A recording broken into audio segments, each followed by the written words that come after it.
King cobra ராஜநாகத்தை பாம்புகளின் அரசன்னு சொல்கிறது காரணம் ஏன்னு தெரியுமா?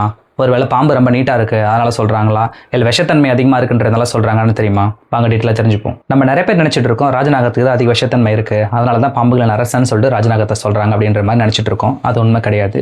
ஆஸ்திரேலியாவில் இதை விட விஷத்தன்மையான பாம்புகள்லாம் இருக்குது. என்னென்ன பாம்புன்னு பார்த்தீங்கன்னா inland taipan, coastal taipan, eastern பிரான்ஸ் பேக் மாதிரி நல்ல டெல்லியான ஸ்னேக்கே அவங்ககிட்ட இருக்குது. அப்படி இருந்துமே ராஜநாகத்தை தான் பாம்புகளின் அரசுன்னு சொல்கிறாங்க. அப்போ நீங்கள் நினைக்கலாம், பாம்பு வந்து ரொம்ப நீட்டாக இருக்கே, அப்போ உலகத்தோட நீட்டான பாம்பே ராஜநாகம் தான் அப்படின்ற மாதிரிலாம் நிறைய பேர் நினச்சிட்டு இருக்கீங்க. அது உண்மை கிடையாது. ரெட்டிகுலேட்டட் பைத்தன் சொல்கிற பாம்பு தான் உலகத்தோட நீட்டான பாம்பு. ராஜநாகத்தை பாம்புகளின் அரசன்னு சொல்கிறதுக்கு நிறைய காரணம் இருக்குது. அதில் ஒரு முக்கியமான காரணம் என்னென்னு பார்த்தீங்கன்னா, ராஜநாகம் உலக நீளமான விஷப்பாம்பு.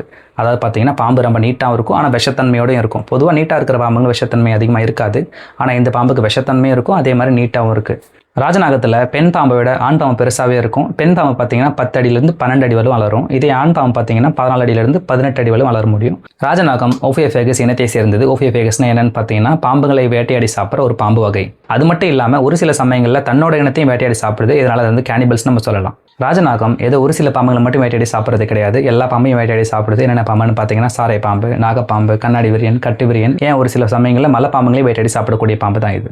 இந்த பாம்புக்கு ரொம்ப பவர்ஃபுல்லான நியூரோடாக்சின் விஷம் இருக்குது. இந்த விஷம் எப்படி எந்த அளவுக்கு பவர்ஃபுல்னு பார்த்தீங்கன்னா, அதோட ஒரு கடியால் ஒரு யானையே வந்து கீழே விழுத்துற அளவுக்கு ஒரு பவர் இருக்குது. ராஜநாகம் எந்த பாம்புக்கும் பயப்படுறது கிடையாது, எல்லா பாம்பையும் வேட்டையாடி சாப்பிடக்கூடிய பாம்பு தான் இது. அதனால் வந்து ரொம்ப புத்திசாலி பாம்புகளில் ஒரு பாம்பாக இந்த பாம்பு வந்து கருதப்படுது. இந்த எல்லா காரணத்தாலையும் தான் பாம்புகளின் அரசன்னு சொல்லிட்டு ராஜநாகத்தை சொல்கிறோம். இந்த வீடியோ உங்களுக்கு பிடிச்சிருந்தனா ஃப்ரெண்ட்ஸ் அண்ட் ஃபேமிலிக்கு ஷேர் பண்ணி பாருங்கள். இந்த மாதிரி இன்ட்ரெஸ்டிங் வீடியோஸ் பார்க்க என்னோட பேஜை ஃபாலோ பண்ணிக்கோங்க. தேங்க்யூ.